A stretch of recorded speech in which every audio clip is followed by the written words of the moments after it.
అమ్మమ్మల పద్ధతిలో టమాటా నిల్వ పచ్చడి ఇలా పెడితే బూజు పట్టదు, ఏడాది పాటు తాజాగా. పాతకాలం పద్ధతిలో టమాటా పచ్చడి పక్కా కొలతలతో ఇలా పెట్టుకోండి. సమ్మర్లో చాలామంది జనాలు నిల్వ పచ్చళ్ళు ప్రిపేర్ చేసుకుంటారు, అందులో టమాటా పచ్చడి ఒకటి. దీన్ని చాలామంది రకరకాల వెరైటీల్లో తయారు చేసుకుంటుంటారు, కానీ సరైన కొలతలు తీసుకునే కారణంగా పచ్చడి త్వరగా బూజు పట్టడము, రంగు మారటము జరుగుతుంటుంది. అలా కాకుండా ఓసారి పాతకాలం మన అమ్మమ్మలు నానమ్మలు పెట్టే తీరులో టమాటా నిల్వ పచ్చడిని పెట్టుకోండి. కాస్త టైం తీసుకున్నప్పటికీ పర్ఫెక్ట్గా కుదరటమే కాకుండా దాదాపు ఏడాది పైనే తాజాగా నిల్వ ఉంటుంది. రుచి కూడా బ్రహ్మాండంగా ఉంటుంది. మొదటిసారి చేసుకునేవారు ఈ కొలతలతో ప్రిపేర్ చేసుకున్నారంటే చక్కగా కుదురుతుంది. మరి ఆ కొలతలేంటి, తయారీ విధానం ఇప్పుడు చూద్దాం. ఈ టిప్స్ తెలుసుకోండి. పచ్చడి కోసం బాగా పండిన ఎర్రగా గట్టిగా ఉండే టమాటాలను ఎంచుకోవాలి. ఈ ఊరగాయకు తీసుకునే ఉప్పుని 2 గంటల పాటు ఎండలో ఆరబెట్టుకోవాలి. ఇలా చేయడం ద్వారా అందులో ఏమైనా చెమ్మ ఉంటే ఆరిపోయి డ్రైగా అవుతుంది.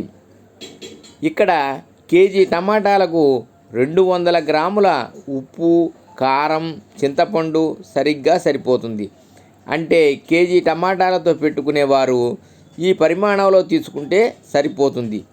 చింతపండు ఎక్కువ నానాల్సిన పని లేదు, ఎందుకంటే ఎక్కువ నానితే చింతపండు స్మెల్ వస్తుంది. కాబట్టి 12 గంటలు లేదా 1 డే నానితే సరిపోతుంది. పచ్చడికి కావాల్సిన ఇంగ్రీడియంట్స్: టమాటాలు 2 కేజీలు, దొడ్డు ఉప్పు 400 గ్రాములు, పసుపు 1 టీ స్పూను, చింతపండు 400 గ్రాములు, కారం 400 గ్రాములు, వేయించిన మెంతుల పొడి 1 టేబుల్ స్పూను. తయారీ విధానం ఇలా: ఈ ఊరగాయ కోసం ముందుగా తాజా టమాటాలను తీసుకొని శుభ్రంగా కడగాలి.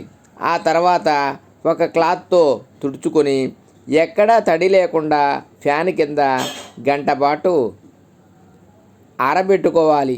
అనంతరం వాటిని మధ్యలో తొడిమెను తీసేసి మీడియం సైజు ముక్కలుగా కట్ చేసుకొని వెడల్పాటి గిన్నె బేషన్లో వేసుకొని పక్కనుంచాలి. అలాగే పచ్చడిలోకి తీసుకునే ఉప్పుని 2 గంటల పాటు ఎండలో ఆరబెట్టుకోవాలి. ఇప్పుడు మిక్సీ జార్ తీసుకొని అందులో ఆరబెట్టుకున్న ఉప్పును వేసి మెత్తని పొడిలా గ్రైండ్ చేసుకోవాలి. అనంతరం ఆ ఉప్పు పొడిని ముందుగా కట్ చేసి పెట్టుకున్న టమాటా ముక్కల్లో వేసుకోవాలి.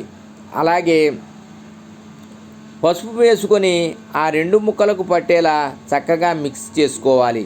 తర్వాత ఎలాంటి తడి లేని పెద్ద డబ్బా లేదా జాడీ తీసుకొని అందులో ఉప్పు, పసుపు కలిపిన టమాటా ముక్కలను వేసి మూత పెట్టాలి.